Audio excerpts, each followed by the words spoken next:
पंचांगस्थ गणपतये नमः। विलेपनार्थे चंदनं समर्पयामि। पंचांगस्थ गणपतये नमः। पुष्पाणि समर्पयामि। पंचांगस्थ गणपतये नमः। धूपं समर्पयामि। पंचांगस्थ गणपतये नमः। दीपं दर्शयामि। पंचांगस्थ गणपतये नमः। नैवेद्यं समर्पयामि।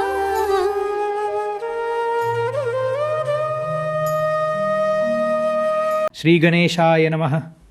श्री सरस्वत्यै नमः। अथ संवत्सरफलम। प्रारंभी श्री गजाननाचं स्मरण केले असता सूर्योदय होताच ज्याप्रमाणे तिमिर समूहांचा नाश होतो त्याप्रमाणे सर्व विघ्नांचा नाश होतो। तो सिंदूरवदन देव उत्कर्ष पावत आहे।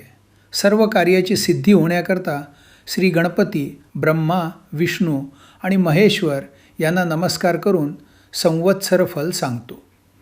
नूतन संवत्सर सुरू होते त्या दिवशी घरोघर ध्वज व तोरणे उभारावीत। मंगलस्नान करून ब्राह्मणासह देवांची व गुरुची पूजा करावी। स्त्रिया व मुले यांना वस्त्रालंकारांनी भूषित करून उत्साह करावा।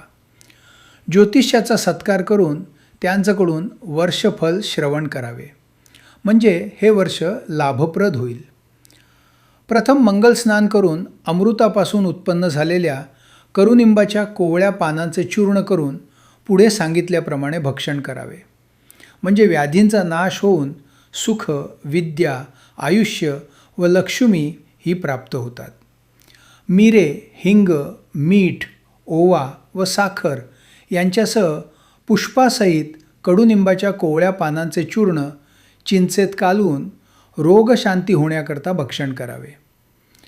पंचांगस्थ गणपतीचे ब्राह्मण व ज्योतिषी यांचे पूजन करून याचकांना यथाशक्ती दानादिकांनी संतोष होऊन मिष्टान्न भोजन घालावे।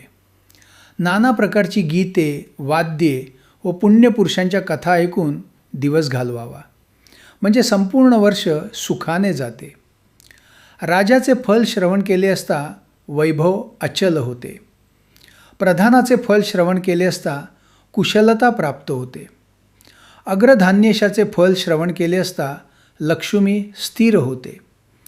मेघाधिपतीचे फल श्रवण केले असता वाणी सुरस होते। रसाधिपतीचे फल श्रवण केले असता धार्मिक बुद्धी स्थिर होते। पश्चात धान्याधिपतीचे फल श्रवण केले असता दीर्घायुष्य प्राप्त होते। प्रतिवर्षी वसंत ऋतूंत पुण्यकारक अशा चैत्र महिन्यात नवीन वर्षफल श्रवण केले असता पातकांच्या ओघांचा नाश होऊन आयुष्य, यश व लक्ष्मी यांची वृद्धी होते। ब्रह्मा, विष्णू, महेश, रवी, चंद्र, मंगळ, बुध, गुरु, शुक्र, शनी, राहू व केतू हे सर्व शत्रूंचा नाश करोत। वर्षप्रतिपदेच्या दिवशी जे भक्तिपूर्वक संवत्सर फल श्रवण करतात ते रोग, दुःख व दारिद्र्यरहित होऊन आनंदाने व धनधान्याने युक्त होतात। सूर्य तुमच्या आरोग्याची वाढ करो, चंद्र यशाची, मंगळ ऐश्वर्याची, बुध बुद्धीची, गुरु हा गौरवाची व शुक्र कोमल वाणीची वाढ करो। शनी आनंद व राहू बाहुबल देवो आणि केतू तुमच्या कुलाची उन्नती करो। तिथीच्या श्रवणाने वैभव स्थिर होते। वाराच्या श्रवणाने दीर्घायुष्य प्राप्त होते। नक्षत्र श्रवणाने केलेल्या पापांचा नाश होतो। योगाच्या श्रवणाने वियोग नाश होतो। कर्णाच्या श्रवणाने सर्व इच्छा पूर्ण होतात। ज्योतिषाकडून नित्य पंचांग श्रवण केले असता सिद्धी प्राप्त होतात। श्री सूर्य सिद्धांत मताने जगाच्या उत्पत्ती, संरक्षण व लय यांना कारणीभूत अशा श्री महाविष्णूच्या नाभी कमलापासून उत्पन्न झालेल्या ब्रह्मदेवाचे आयुष्य 100 वर्ष आहे। त्यापैकी 50 वर्ष होऊन गेली। सांप्रत 51व्या वर्षाच्या पहिल्या महिन्याच्या पहिल्या पक्षाच्या पहिल्या दिवसाच्या घटिका 13 पळे 42 आणि 3 अक्षरे होऊन गेली। 4 युगे 1000 वेळा येऊन गेली। म्हणजे ब्रह्मदेवाचा एक दिवस होतो. तेवढ्याच लांबीची त्याची एक रात्र असते. ब्रह्मदेवाच्या एका दिवसात 14 मनू होतात. त्यांची नावे स्वायंभुव, स्वारोचिष, उत्तम, तामस, रैवत, चाक्षुष, वैवस्वत, सावर्णी, दक्ष सावर्णी, ब्रह्म सावर्णी, धर्म सावर्णी, रुद्र सावर्णी, देव सावर्णी, इंद्र सावर्णी. त्या एक एक मनूत 71 महायुगे होतात. एका महायुगाची वर्ष 43,20,000 आहेत. याप्रमाणे चाक्षुषपर्यंत होऊन गेले. चालू असलेले वैवस्वत मन्वंतर 7वे आहे. वैवस्वत मन्वंतरातील 27 महायुगे जाऊन 28वे महायुग चालू आहे. कृतयुगाची वर्ष 17,28,000. त्रेतायुगाची वर्ष 12,96,000. द्वापार युगाची वर्ष 8,64,000.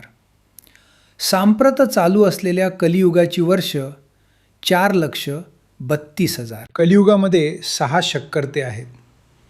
प्रथम इंद्रप्रस्थात युधिष्ठिर धर्मराज झाला. त्याचा शक 3,044 वर्ष. दुसरा उज्जैनीत विक्रम झाला. त्याचा शक 135 वर्ष. तिसरा पैठण येथे शालिवाहन. त्याचा शक 18,000 वर्ष.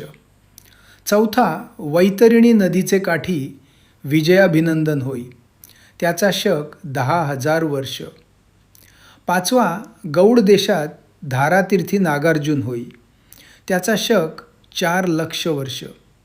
सहावा कोल्हापूर प्रांतात कल्की होईल. त्याचा शक 821 वर्ष. कलियुगाच्या एकंदर वर्षातून 5,127 वर्ष मागे पडली व 4,26,873 वर्ष शिल्लक आहेत. या पराभवनाम संवत्सरात पाण्याचा तुटवडा भासेल. मात्र खरीपातील पिके चांगली येतील. साथीचे रोग वाढतील. तसंच लोकांमधील भांडणं वाढतील.